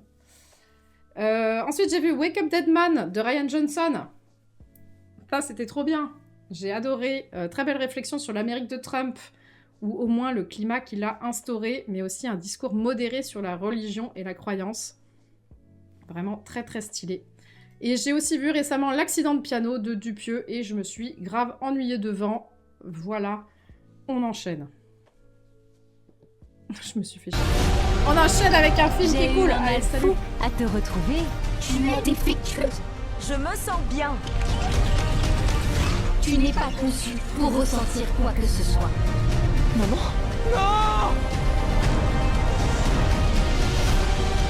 Parfois, pour survivre, il faut outrepasser ce pourquoi on est programmé.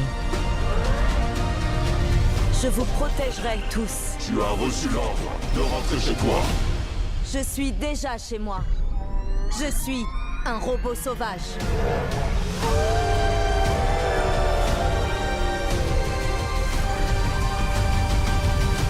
Tu vas faire quoi? Le robot sauvage, sorti en 2024 de Chris Sander avec les voix de Lupita Nyong'o, Pedro Pascal et Kit Connor. Bien sûr, je vous ai mis la version en français parce que je sais pas du tout regarder en VO malheureusement. Rose est un robot envoyé je ne sais où et s'écrase sur une planète. Oui, il s'écrase sur une planète. Alors, je sais pas si c'est la Terre. J'ai pas tout capté à ça, mais peut-être. Je pense que oui, en vrai, il y a que des animaux terrestres. Et découvre qu'elle est seule et entourée uniquement d'animals, sauf qu'elle a été programmée pour aider son prochain. Elle va donc prendre sous son aile, lol, un canard, ou je sais plus quelle espèce d'oiseau, dont elle a tué par accident les darons et l'élever. Voilà. Alors, j'avais pas du tout envie de le voir en voyant la BA, mais ma sœur m'a forcé à le voir. Non, je rigole. Elle m'a juste proposé et j'ai dit oui. Tu vas le voir, oui, bien sûr. Et finalement, c'était très sympa. Ce que j'ai aimé est que le robot reste un robot presque jusqu'au bout, même si elle est capable d'apprendre, elle ne devient pas réellement humaine à la fin. Et elle garde cette distance et ce premier degré des robots. Et pourtant, on ressent quand même son empathie. Alors quand je dis ça, c'est que souvent les robots dans les films, ils deviennent un peu trop empathiques et très déshumains. Et j'avoue que moi j'aime bien quand il reste des robots parce que ils doivent rester des robots en réalité. Sinon c'est juste des humains avec une carcasse quoi. Je l'ai vu alors il y a plusieurs mois donc voilà j'en ai plus beaucoup de souvenirs à part qu'on se marre bien au début de la différence entre un robot et des animaux sauvages et des interactions premier degré. Et puis on pleure sûrement à des moments parce que ça parle de la parentalité, d'amour malgré les différences et d'être différent puisque l'oiseau n'aurait pas dû vivre à cause d'une malformation des ailes. Voilà, à voir pour petits et grands. Un piaf quoi exactement. Envie de chialer. Alors moi j'ai pas trop chialé à part au moment où évidemment c'est la séparation. Mais d'ailleurs ma sœur et ma nièce donc l'avaient vu. Ma nièce ne regardait pas avec nous là, mais elle est arrivée pour dire au revoir et faire un bisou avant d'aller se coucher. Et elle regarde le début du film, elle fait « Ah non, j'aime pas cette partie. » Parce qu'en fait, direct au début, le robot, il bute les parents du petit piouf, et elle, elle supporte pas ça. Et moi, j'étais en mode... C'est pas grave. C'est comme là-haut. Je ne peux pas en pâtir. On n'a pas assez de matière pour en pâtir pour moi. Donc voilà, j'étais en mode, bon, ça arrive. Hein. Donc voilà. Là, j'avoue, j'ai pas trop pleuré. Montre-leur Tarzan, mais pourquoi? Ah oui, il se fait abandonner le bébé. Ah oui. C'était dans quoi? Ah oui, en vrai, c'était dans Dragon. Où en fait, donc, je sais plus dans le 1 ou le 2. Et en fait, dans un des deux, il y a le daron du héros qui meurt. Et en fait, au même moment, il y a le gamin et le dragon qui se séparent. Elle s'en bat les couilles du père qui meurt. Elle est très touchée par le dragon et l'enfant qui se séparent. Voilà, comme quoi, chacun fait ça. Voilà. Les parents de Tarzan, ils se font cousquick. Ah oui. J'ai revu la scène récemment. Ah ouais, il faudrait que je revoie parce que... Moi qui n'ai pas d'âme, tu sais. Toi-même, tu sais. Allez, on enchaîne. Hop. Mon nom est Paddington. J'arrive tout juste des grandes forêts du Pérou et je suis venu à Londres pour trouver une famille. Maintenant, il ne me reste plus qu'à faire bonne impression. Bonjour, j'aimerais ajouter une garantie à mon contrat d'assurance. Voilà, je vous explique. Nous avons un invité pour la nuit, un ours, et je voudrais également être couvert en cas de dégâts. Oui, un ours.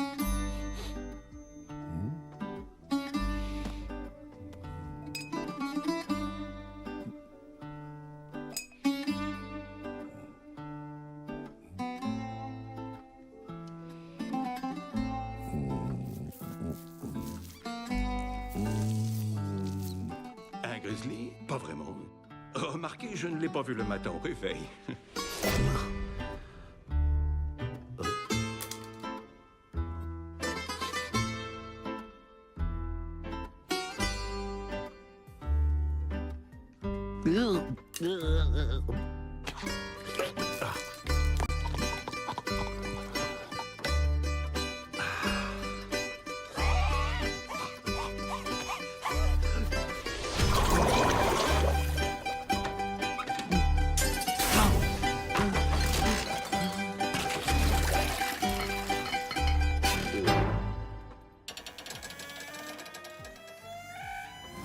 Ce Noël, un petit ours va provoquer un raz-de-marée.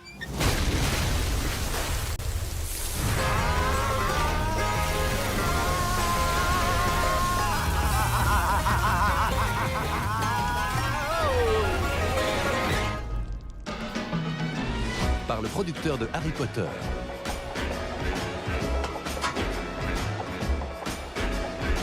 Les chiens doivent être portés.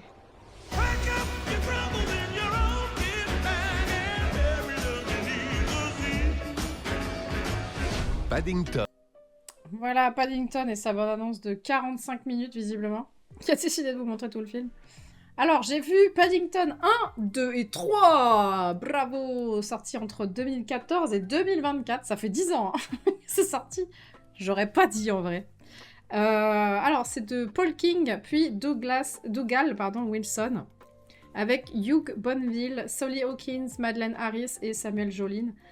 Et la voix de Guillaume... Merde, en français. Guillaume, j'ai oublié. Il a une très belle voix. Voilà, c'est tout ce que je me souviens. Je me suis dit, purée, il a une trop belle voix. C'est un... Je sais plus, Paddington au Mexique, tout c'est Macarici avec sa table. Alors, l'ours Paddington, donc je vous donne le plot du premier film. Hein. L'ours Paddington réalise son rêve et va s'installer à Londres. Il y rencontre la famille Brown, dont le père n'est pas giga ravi d'avoir un ours bordélique chez lui. Mais ce n'est pas la menace la plus menaçante, mais bien l'étrange scientifique nommé Millicent, qui s'intéresse un peu trop à Paddington. J'ai donc vu les 3 Paddington car ma nièce voulait les voir. Bon, ça tombe bien, comme ça, au moins c'est fait. Alors, c'est des films pour enfants, évidemment, et ça se sent tout de suite, car tout le monde est plein de bons sentiments, ou alors vraiment très méchant. Mais c'est rigolo quand même. Chopez votre âme d'enfant et voyez ces films avec elle pour passer de bons moments. Les 3, d'ailleurs, sont assez différents dans leurs aventures, même si tout tourne évidemment autour de Paddington. Le truc rigolol est qu'à chaque film, il y a une grosse tête d'affiche qu'on repère très vite être le ou la méchante de l'épisode. C'est donc très sympathique. Je comprends pourquoi les gens apprécient Paddington. Et il paraît d'ailleurs que la série animée pour enfants, là, comme Bluey, elle est vraiment bien aussi. Voilà. En tout cas, ma nièce apprécie. Mes nièces apprécient la série animée Paddington. Même la grande qui a quasiment 10 ans. Voilà. Donc, est-ce que quelqu'un a vu Paddington 1, 2 ou 3 ? Ou pas du tout. Et on enchaîne. Donc, les petits Paddington. Oh là là, le gros bébé. Pas du tout. Faudrait faire une rétrospective Paddington. Et ben on enchaîne. Avec something completely different. When you look up at the night sky, it can tell you stuff about your future.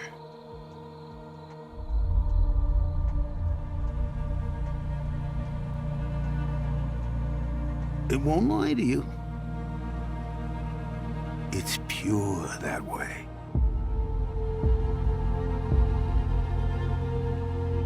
you might see a lot more than you wanted. But if you have heart, you have hope. And you have heart in you.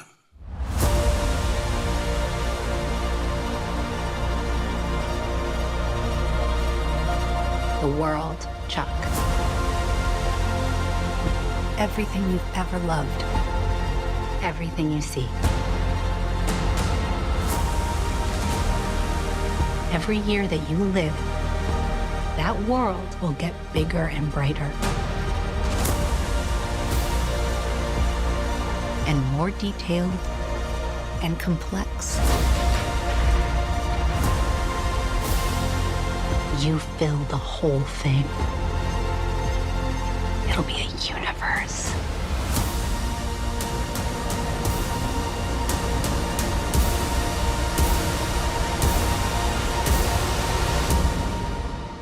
Isn't that wonderful? Life of Chuck avec le casting 50 milliards d'acteurs connus. Oui, c'est dans cette scène que Tom danse et très longtemps en plus. C'est très très long. Alors, Life of Chuck, sorti en 2024 de Mike Flanagan avec Tom Hiddleston, Mark Hamill et Chiwetel Ejiofor. La vie de Chuck racontée en 3 chapitres partant du dernier pour aller vers le premier. Voilà, je ne peux pas vous raconter autre chose, c'est tellement bizarre comme film. Alors, c'est un film très étrange dans sa narration car nous allons aller à rebours dans la vie de Chuck et même en passant dans une sorte de monde alternatif de ce que j'ai compris. Mais je peux pas trop en dire pour pas vous spoiler l'étrange plot twist du chapitre 3, donc le premier chapitre, si vous avez bien suivi. Si vous aviez prévu de voir Tom Hiddleston, eh bien il n'apparaît que 20 minutes dans le film. Voilà. Je ne sais pas trop quoi vous dire sur ce film, à part que c'est une expérience assez étonnante, badante au début, puis assez mignonne. Tout s'éclaire, il suffit juste d'être patient et de se laisser porter par la narration. C'est donc un film expérientiel à voir. Voilà. Il danse 19 minutes, exactement. Littéralement, il danse 19 minutes. Donc je suppose que personne n'a vu ce film. D'ailleurs, moi-même, je l'ai loupé au cinéma parce que je devais... Enfin, ça me donnait envie. En même temps, je n'arrivais pas à comprendre si j'allais apprécier ou pas. Et voilà. Insta te dit de voir ce film? Mais comment ça, Insta te dire de voir ce film? Il te met des pubs et tout?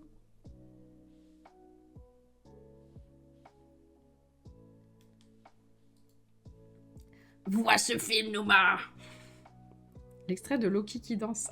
D'accord. Ok. Eh bien, on enchaîne avec comme completely different. Au commencement, il n'y avait rien, à part un tube. Des jours, des semaines, des siècles passèrent. Et le miracle eut lieu. C'est ainsi que je suis née par la grâce du chocolat blanc. Le plaisir, c'était moi. Ouvre-toi. Ouvrez-vous tous. Le chocolat avait mis tous mes sens en éveil. Amélie vient de dire son premier mot. C'est super, c'est quoi? Aspirateur. Ame veut dire pluie en japonais. Ma chère Nisho-san, mon soleil. J'étais japonaise. Elle grandira et elle t'oubliera. Je l'aime, cette petite. Nisho-san! Est-ce que c'était ça, la vie? Une grande bouche vorace qui ne retenait rien? Mais non, les souvenirs restent. Puisque ce qui m'a été donné me sera repris, je devais me souvenir. Je veux tout voir, tout sentir. Écrire passionnément chaque page de mon existence.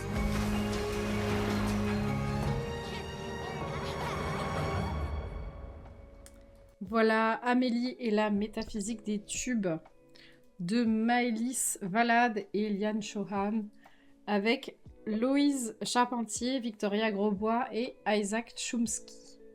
Amélie naît et ne semble pas vivre au début. Elle ne commencera à vivre qu'à 2 ans et demi alors que sa famille vit au Japon. Elle y rencontrera Nishio-san, une sorte d'aide à domicile avec qui elle se liera profondément.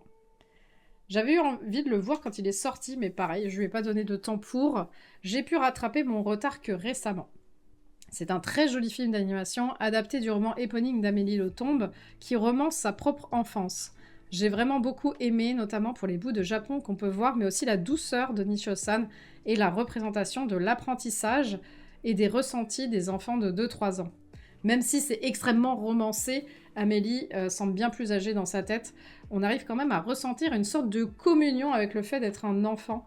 C'est très doux, surtout dans un détail que j'ai peu vu, c'est-à-dire que Amélie donc devient très proche de Nishio-san et ses parents ne s'en inquiètent pas ou plutôt ne voient pas ça comme une menace, ne voient pas la relation comme une menace.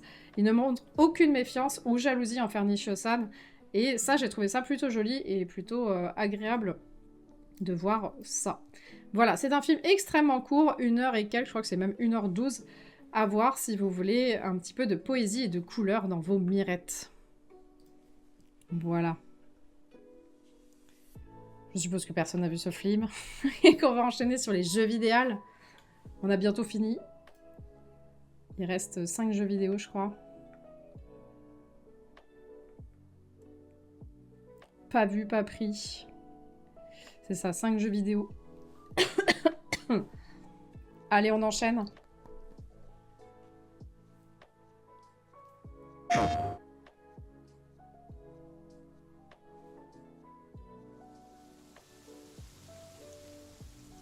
I'm not meant to be here.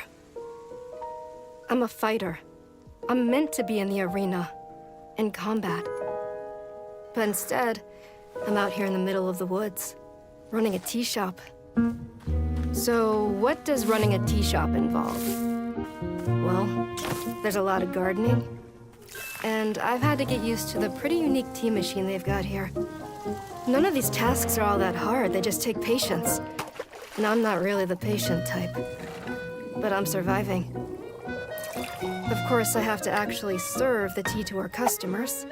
And once that's done, I'll usually check in with Boro, the guy who owns the shop, to see if my help is needed anywhere. And when all the chores are done, sometimes I'll just sit on a bench and do absolutely nothing. It's not fighting, but it's peaceful. And what's weird is that I actually feel good. I'm happy. I can stop running now. I can stop. I can stop. I can stop running. This is good for me. I need to enjoy this. I feel good. I'm happy. I'm happy. I'm happy.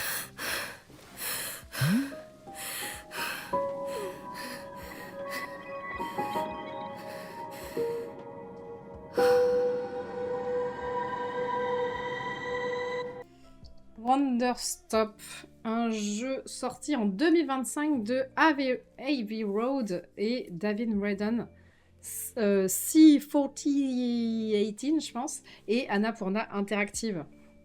Alta est une guerrière qui ne vit que pour le combat et surtout pour la victoire. Sauf qu'un jour, Alba se fait battre et elle en perd tous ses moyens. Elle décide alors de se rendre chez la plus grande guerrière du monde pour qu'elle l'aide à reprendre l'entraînement. Sauf qu'elle s'écroule de fatigue dans la forêt et est recueillie par Boro, un tenancier de salon de thé. Il lui conseille alors de rester un peu pour se reposer et l'aider à la boutique de thé. Un jeu qu'on dirait que ça va être la même chose que d'autres gestionnaires de boutiques de thé, mais en fait pas trop. Déjà parce qu'il y a un seul process et c'est tout. Quelques variantes sur la plantation des plants de thé ou pour fabriquer une boisson, mais rien de bien complexe. Alors, attendez, je vais avoir une quinte de tout, je reviens.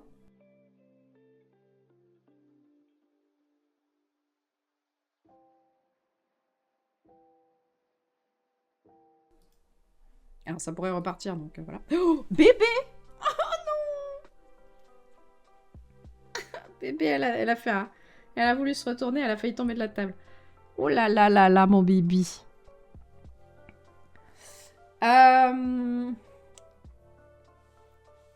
Donc voilà.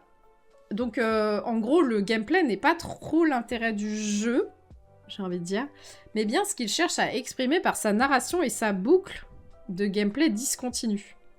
Car contrairement aux autres jeux de gestion, vous ne serez pas submergé par les choses à faire. Parfois même, vous n'avez rien à faire à part vous faire yesh ou juste observer des trucs. Et le jeu vous encourage à ça, car l'un des thèmes de ce jeu est le repos et apprendre à se reposer quand on a trop fait. Il y a un autre principe de narration game design que je vais vous cacher, mais qui relève du thème du changement. Alta avait un changement profond dans sa vie, et la narration, les symboliques, se mettent au diapason pour porter ce propos. Et c'est assez chouette, même si ça va en traumatiser plus d'un.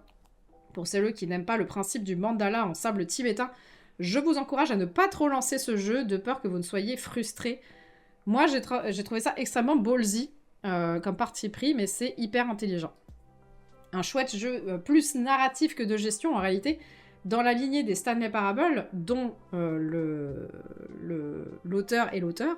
En fait, l'auteur a fait Stanley Parable et ensuite a fait Wonderstop. Le jeu a un propos moins cynique, mais un propos tout de même rafraîchissant pour une dizaine d'heures. Petit bonus, on rencontre plein de PNJ plus loufoques les uns que les autres. Voilà.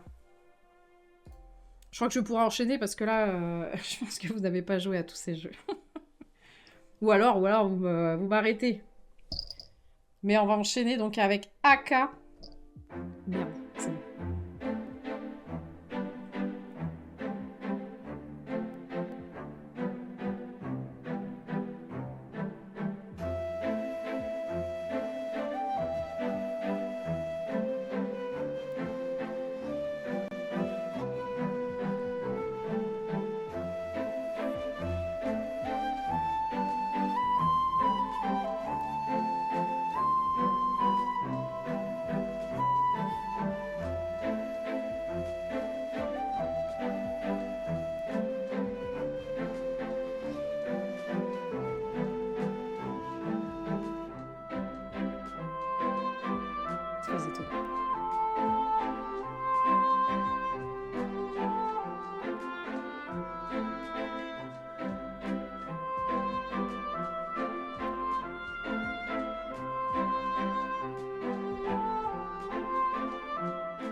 Voilà.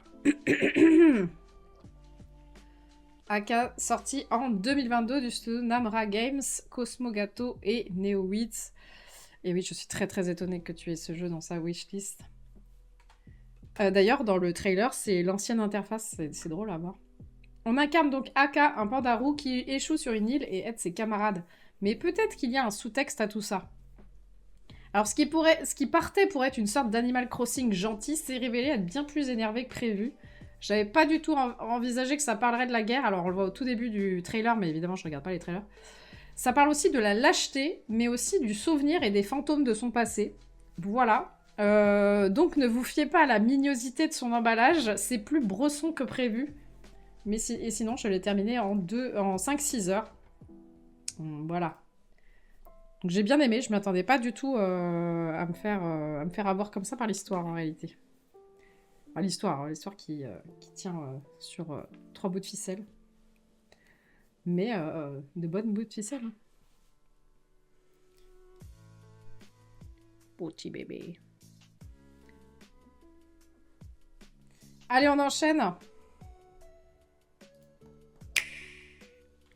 I'm here to investigate a case. The Salami Bandit, a nefarious lunch thief tormenting a dingy call center. Everyone has a motive, or a secret. But I'm a master of deductions, and the early bird always catches the criminal. This case ain't gonna be a walk in the pond. I saw an awful lot of high-grade salami in Frederson's bag. The trail of crumbs must lead to the truth. Frederson needs to be fired! I'm getting framed! Duck Detective, the secret salami. Pardon, j'étais en train de m'étouffer. Alors. Duck Detective, The Secret Salami, sorti en 2024 du studio Happy Broccoli Games. Duck Detective part à la recherche du mystérieux voleur de déjeuner dans une station de bus. Mais c'était sans compter sur le Secret Salami, un malfrat qui a l'air de mettre tout en scène. Alors c'est un jeu que j'avais repéré depuis très longtemps. Bah, je crois qu'on avait fait la démo en live. Et voilà, j'avais beaucoup aimé l'humour, etc. Et Loud me l'a offert pour Noël. Donc c'est un jeu d'enquête qu'en anglais, de quelques heures. C'est très drôle et ça reprend bien l'ambiance des films noirs des années 30. L'enquête n'est pas si simple au final. Mais on s'en sort à la fin. Et il y a un deuxième opus, The Ghost of Glamping, qui est sorti. Oh purée, j'en peux plus là. En train de mourir. Attendez, j'ai normalement un truc qui irait très bien dans ce genre de situation, mais il est où? Attendez.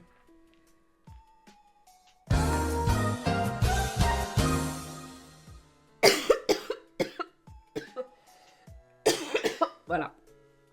Un plaisir, exactement. Et c'est trop chiant parce que j'ai vraiment quasiment peu de symptômes, à part juste des cannes de toux de manière totalement random. Ah, c'est trop chiant. Oh, le beau bébé. Oh, le beau bébé. Elle est trop mignonne, elle se fait bolosser par le micro, mais voilà. Donc je disais, il y a un deuxième opus qui est déjà sorti qui s'appelle The Ghost of Glamping, mais je ne l'ai pas fait encore. Voilà.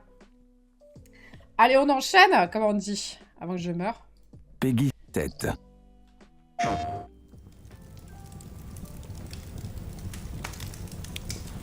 Tout le monde a déjà entendu parler d'Arsène Lupin, et rares sont ceux qui connaissent la vérité. Vous remettez la véracité de mon récit en question? Non, non. Les journaux ne laissent jamais la vérité entraver une histoire sensationnelle, comme celle que j'étais sur le point de raconter. Vous n'êtes pas au courant? Le château a été cambriolé dans la nuit. Arsène Lupin, l'homme aux 1000 déguisements. Si les journaux disent vrai, ce pourrait être n'importe qui.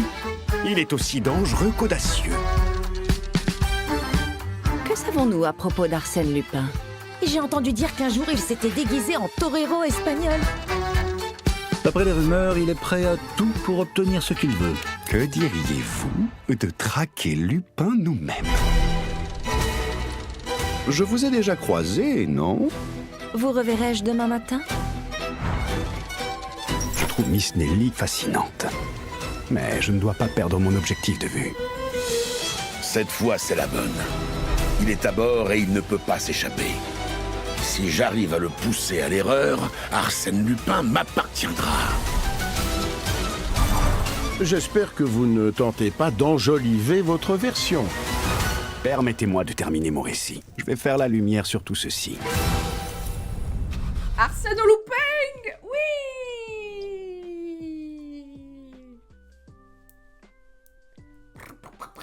Je dois commencer cette critique en vous précisant que Arsène Lupin, c'est mon premier crush ever littéraire. Voilà. J'ai littéralement tous les livres. Je sais même plus où je les ai mis. Ah oui, regardez. J'ai tous les livres. Alors, j'en ai lu que 2, là. Mais littéralement, ils sont là, les Arsène Lupin. Et ça, c'est juste une des collections que j'ai. Parce que j'ai la version... cette collection-là. Et ensuite, j'ai les versions poche que j'ai lues dans mon enfance. Donc voilà, extrêmement fan. Arsène Lupin, Voleur un jour, sorti en 2024 du studio Blazing Griffin et édité par Microids. Un jeu adaptant le livre Arsène Lupin, Gentleman Cambrioleur de Maurice Leblanc. Qui est d'ailleurs le premier livre, si je ne m'abuse, de Maurice Leblanc. On suit donc Bernard d'Ambroisie, journaliste, et embarqué sur le bateau La Provence, qui vogue vers les US, et qui cherche à débusquer le célèbre Arsène Lupin cambrioleur, qui se trouverait sur le même navire. Alors c'est un jeu offert par Lisson Bruxelles pour mon anniversaire, et j'ai donc découvert son existence grâce à ce cadeau, parce que j'en avais jamais entendu parler. Et comme toutes les adaptations, j'avais giga peur que ça soit nul et que Arsène soit encore détruit, littéralement, voilà. Eh bien non, je suis ravie de vous l'apprendre, c'est une excellente adaptation. Et c'est super, et c'est très fidèle à l'ambiance que j'ai en mémoire de toutes mes lectures. Et j'ai même, pour l'occasion, relu un passage de Gentleman Cambrioleur pour vérifier comment ils avaient adapté. Et en vrai, je suis ébobie de leur adaptation parce que, littéralement, l'histoire sur la Provence, c'est une dizaine de pages et il n'y a pas une seule ligne de dialogue. Et là, dans ce jeu, on va passer 3 heures, je crois, ou 2-3 heures dans le premier niveau qui est sur la Provence et il y a beaucoup de lignes de dialogue. Donc vraiment, fallait le faire. J'ai trouvé ça ballsy en vrai. Enfin, vraiment, je suis agréablement surprise de cette adaptation. Donc voilà. Pour une fois, Lupin est réellement un petit con, mais un petit con charmant. Ce qui fait tout son charme, bien sûr. Il est pas arrogant, enfin si, mais pas méchant pour être méchant. Il est évidemment très fier de lui, mais si tu lui dois... Si tu le respectes, il te respecte. Si tu le respectes pas, eh bien il va te faire les poches. Voilà. Mais surtout, il s'amuse d'un rien, et puis là, la répartie bien ficelée au corps, là. En gros, c'est un jeu point and click et d'observation. Il est plutôt simple, mais j'ai adoré, et je suis très peu objective là-dessus, maintenant que le jeu m'a prouvé qu'il savait adapter Lupin, et que Lupin était complètement... était exactement ce que j'avais comme image de lui. Donc pour une fois que j'ai une bonne adaptation de Lupin, je ne peux pas en dire du mal. Voilà. Bon, en vrai, c'est vraiment... En vrai, je me suis vraiment fait plaisir sur ce jeu. J'ai trop kiffé. Il y a juste un détail que j'ai trouvé voilà, un peu en deçà. C'est comment on bouge la vue pour pouvoir observer les lieux. C'est assez peu pratique, mais vraiment, je chipote. Le vrai seul défaut du jeu, c'est qu'il dure pas assez longtemps. Voilà. Lupin a la voix française de Verso dans Expédition 33, voilà, je l'ai reconnue et j'étais fière d'avoir connu cette voix. Bon, après elle est très caractéristique, donc c'était pas très dur. Il se termine donc en une dizaine d'heures. On aurait, voilà, voulu beaucoup plus. Tout le livre, j'ai envie de dire. Tous les livres, allez c'est parti. Et pour une fois, les succès sont très sympas à obtenir, puisqu'ils donnent accès à des croquis, des planches de travail, des mock-ups, des réflexions autour du jeu et des designs des personnages par exemple, ou même des lieux dans lesquels on va se trouver. Et donc de voir comment le jeu a été créé et quelles ont été les réflexions sur celui-ci pendant la phase de création littéralement. Donc c'est assez cool. C'était assez courant dans les années 90 ce genre de truc, mais on l'a perdu en route. Et puis comme ça on peut voir que l'IA elle n'est pas forcément passée dessus. Donc que tout a été réfléchi à la mano, donc ça fait plaisir. Donc voilà, très très cool, bravo Blazing Griffin pour les travaux. Merci pour cette adaptation, et puis à la prochaine. Hein, tu vas me refaire un jeu. Tu vas me refaire un jeu tout de suite. Voilà, donc je pense que personne n'a joué à ce jeu. Personne n'est au courant de son existence, de toute façon. Mais voilà, c'était très très cool. Trop cool. Et donc on va enchaîner avec la suite. J'ai pas joué. Si, j'ai pas joué. Comment ça, si, j'ai pas joué? Ah si, tu connaissais, mais t'as pas joué. Ah, t'en as entendu parler, d'accord. De quelqu'un qui adore Arsène Lupin. Et qui fait 1m50, c'est ça? Une tue. Je me demande bien qui c'est. Je l'ai wishlisté. En vrai, il est très cool. Allez, on enchaîne. Je suis perdue. Au secours. Je me suis perdue. Attendez.